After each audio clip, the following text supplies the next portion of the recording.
तुम सारी रात नहीं सोए ना? नींद नहीं आई। ये सब जवाहिर की वजह से है ना? तुम परेशान हो रहे थे कि कहीं वो अचानक हमला ना कर दे। वो कुछ नहीं कर सकता, फिक्र मत करो, वो हमारा कुछ नहीं बिगाड़ सकता।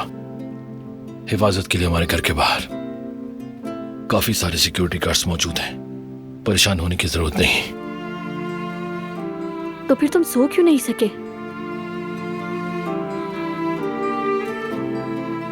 बस मैंने सोचा कि कुछ ना भी हो, हर हाल में तुम्हारी हिफाजत करना सिर्फ और सिर्फ मेरी जिम्मेदारी है। कुल फिर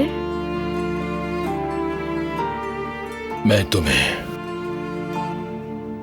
घर वापस भेज दूंगा, तुम वहां ज्यादा सेफ हो। और तुम? मैं फिलहाल यही हूं। कभी नहीं। मेरी जगह तुम्हारे पास है फरात। लेकिन कोई लेकिन नहीं, मैं तुम्हारे बगैर कहीं नहीं जाऊंगी।